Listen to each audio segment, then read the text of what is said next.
Bom, pessoal, aula passada a gente conversou acerca da hipótese de incidência tributária.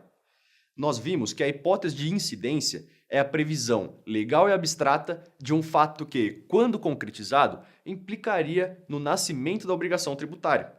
Já que a hipótese é anterior ao fato gerador dessa obrigação, a gente teve que conceituar o antecedente descritivo da norma, ou, em outras palavras, o antecedente normativo da regra matriz de incidência.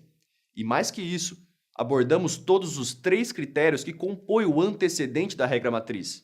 Então, a gente não pode se esquecer que o antecedente normativo é o responsável por descrever o fato jurídico tributário, por meio de linguagem prescritiva, geral e abstrata.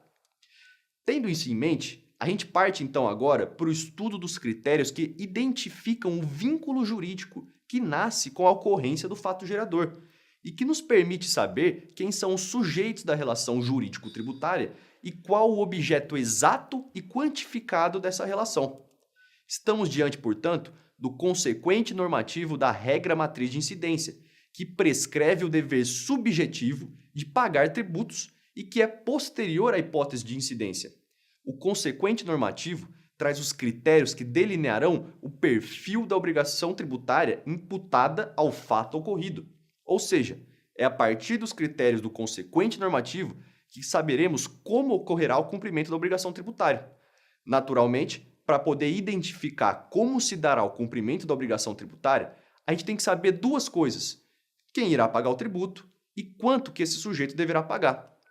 Os critérios que compõem, então, o consequente normativo da regra matriz de incidência são o critério pessoal e o critério quantitativo. O critério pessoal permite identificar quem são os sujeitos inseridos na relação jurídico-tributária. O sujeito ativo é o titular do direito subjetivo de exigir a prestação pecuniária e que detém, portanto, capacidade tributária ativa. Já o sujeito passivo é o sujeito de direitos de quem se exige o cumprimento da obrigação.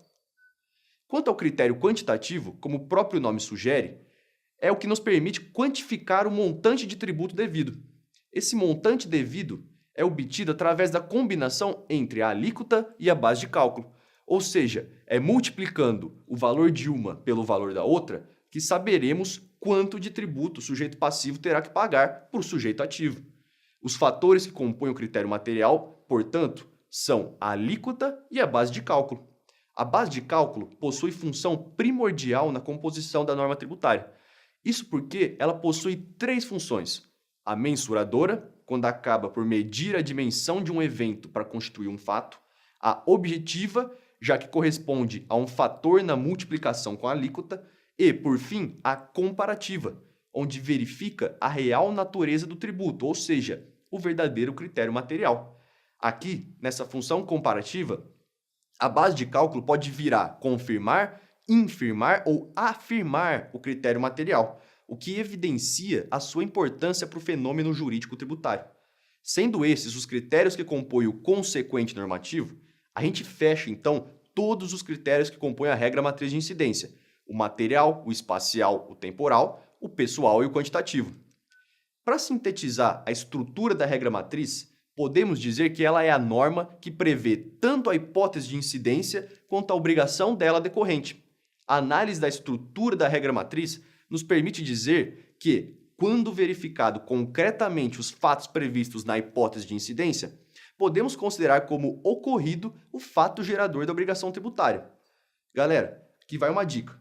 Provavelmente, quando vocês forem se aprofundar no estudo deste ponto da matéria, irão se deparar também com a expressão fato jurídico tributário.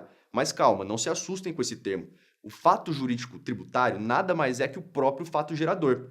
Parte da doutrina especializada não utiliza mais a expressão fato gerador, já que, como a gente viu nas aulas passadas, existe uma confusão terminológica que envolve esse termo, essa expressão. Eu vou seguir utilizando a expressão fato gerador aqui nas aulas, porque é assim que está escrito no CTN, no Código Tributário Nacional, apesar das críticas doutrinárias, e porque seguir o que está escrito no código facilita o aprendizado de vocês. Bom, voltando à matéria, a gente tem então que a verificação concreta no mundo fático dos fatos previstos na hipótese de incidência tributária implica no surgimento da obrigação tributária, vez que o fato gerador é tido como ocorrido. Cabe a nós, então, passarmos ao estudo das classificações e da natureza do fato gerador. Como vocês já devem ter percebido, a relação jurídica no direito tributário segue uma ordem cronológica de acontecimentos, que irão determinar a maneira como o Estado irá se apropriar do tributo, ou seja, vai determinar o perfil da obrigação tributária. Em respeito ao princípio da legalidade, a cobrança de um tributo parte sempre de um plano hipotético previsto na norma, que irá elencar os fatos em que ocorrerá o fenômeno da incidência tributária.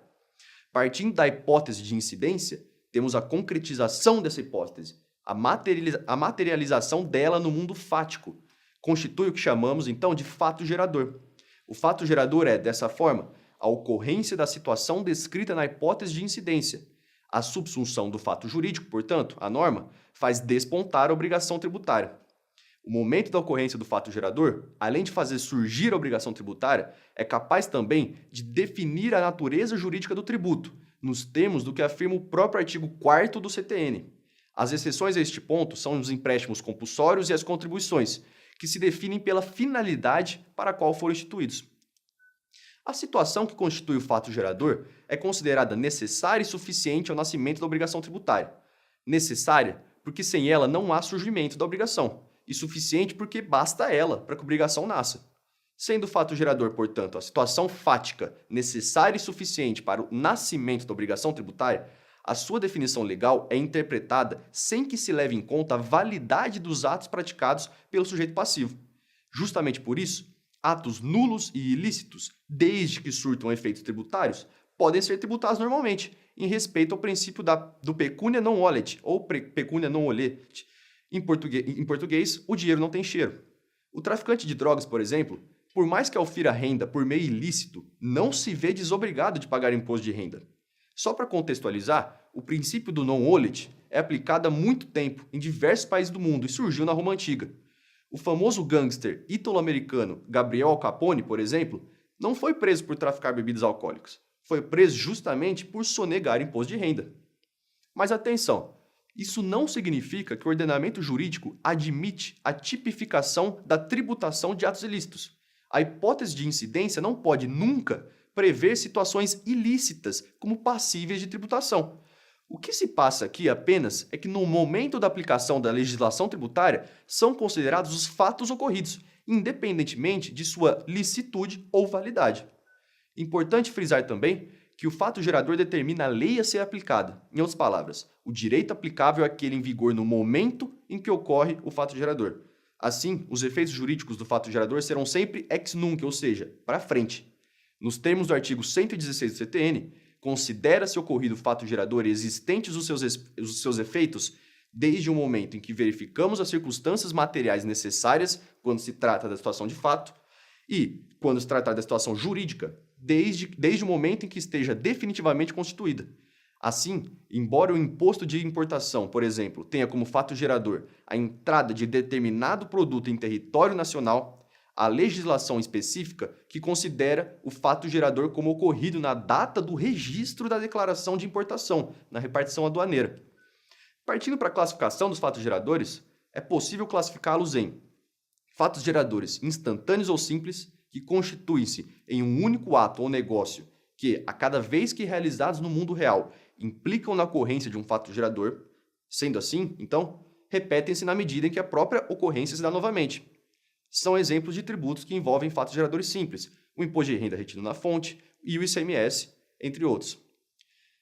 Ademais, a gente tem os fatos geradores periódicos ou complexos, aqueles cuja realização se põe ao longo de um espaço de tempo, ou seja, ocorrem durante um determinado período, após o qual são considerados fatos isolados que, somados, aperfeiçoam o fato gerador do tributo.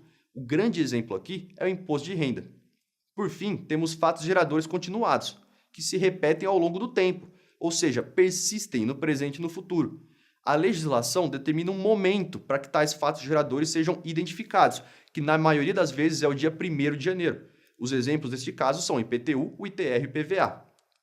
Por fim, temos uma situação excepcional em que o fato gerador pode ser presumido pela legislação tributária, como uma técnica, um modo de arrecadação. Nessas situações, o pagamento do tributo ocorre antes mesmo do fato gerador. Estamos diante aqui de um exemplo da responsabilidade tributária para frente, tema que será abordado em outras aulas. Bom, por enquanto é isso, pessoal. Obrigado e até a próxima aula.